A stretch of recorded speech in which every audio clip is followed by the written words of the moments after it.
ang grading system natin, no, ay meron tayong tinatawag na kung natandaan ninyo, ano yung una? Subject proficiency.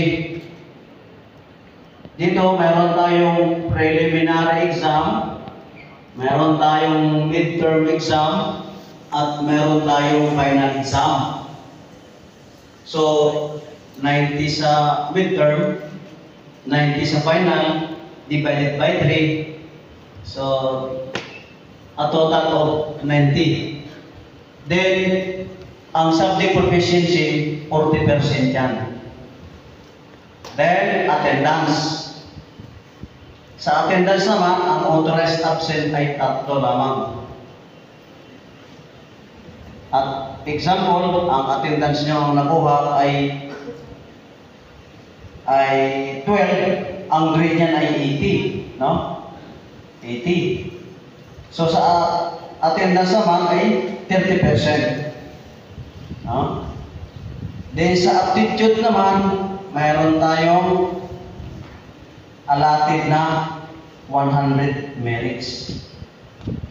Mapapawasan lang yan kung magkakaroon kayo ng demerits.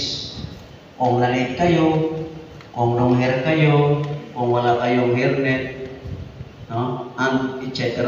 Pero kaming demerit system dito.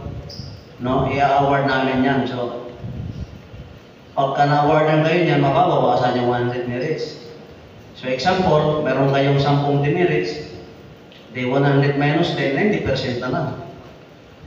So, pag compute natin yung grade natin, subject proficiency, nakakuha ka ng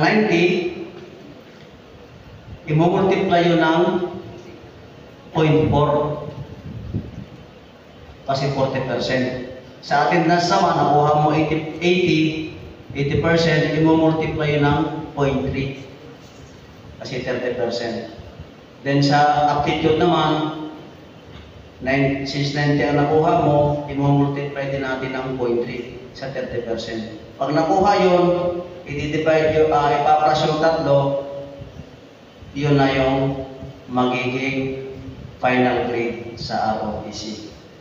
I encourage you na huwag na kayong mag-absent para lahat kayo makapasa. Sabi nga ng ating director, si Colonel Vigo, ay panalo kayo kasi ROTC ang pinili niyo.